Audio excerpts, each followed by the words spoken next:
باڕوو یانەی شەوانە لە دیمەشق وردە وردە بەڕووی خەڵکدا دەکرێنەوە.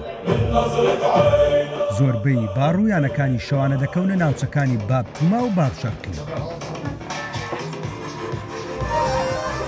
چوومە لای یەکێک لە خاوەن باڕەکان. بە دووبارەکردنەوە یانەکانی شەوانە دڵخۆشە.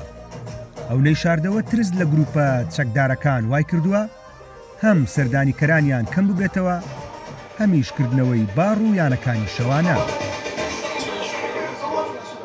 التخوف بشكل عام للقبول أو الرفض.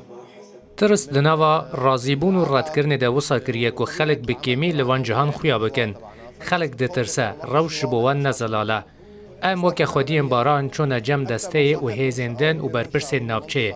مە پرس شوان کرد گەل و ئەم دکارن جارەکردن بارێن خۆڤەکن یا نەو بە ئاوەیەکی ئاسایی ژیان بکەن گوتن چ بڕیارێک نینەش بۆ قەدەغەکردنێ و ڕەوش ئاساییە. لەسەر وێ بنگەهێمە دەست بەڤەکردنا بار و یانەیان کردیە و خەڵک ژی هێدی تێن سپاسش بۆ خودێ.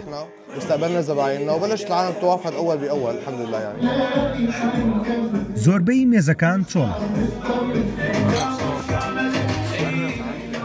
بەڵام دۆخەکە هەرچۆنێک بێت هێشتا کەسانێکان خۆیان گەیاندۆتە باڕەکان. ئەوان دەڵێن هیچ مامەڵەیەکی خراپیان لەو دەسەڵاتە نوێی سووریا تا ئێستا نەبینی و لەسەر هاتنیان بۆم شوێنانەش هیچ ڕێگریەک نییە.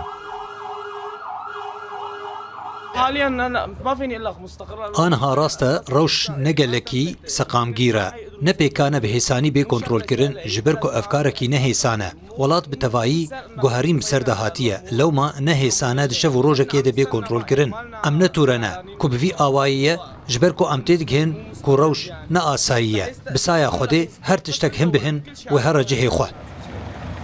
نە گروپە چەکدارەکان و نە حکوومەتی کاتیش بە فەرمی هیچ بڕیارێکیان لەبارەی داخستنی باڕوو یانەکانی شەوانە لە دیمەشق دەرنەکردووە.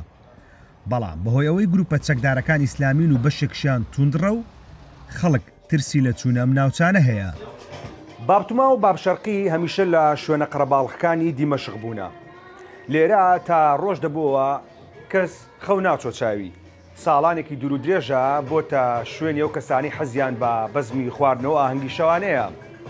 هەرچەندە ئێستا بەشێکیان کراون بەڵام وەک جاران خەڵکی لێ نابیندێت ترس لە گروپە چەکدارەکان سەردانیکەرانی ئێرەی کەم کردوتەوە.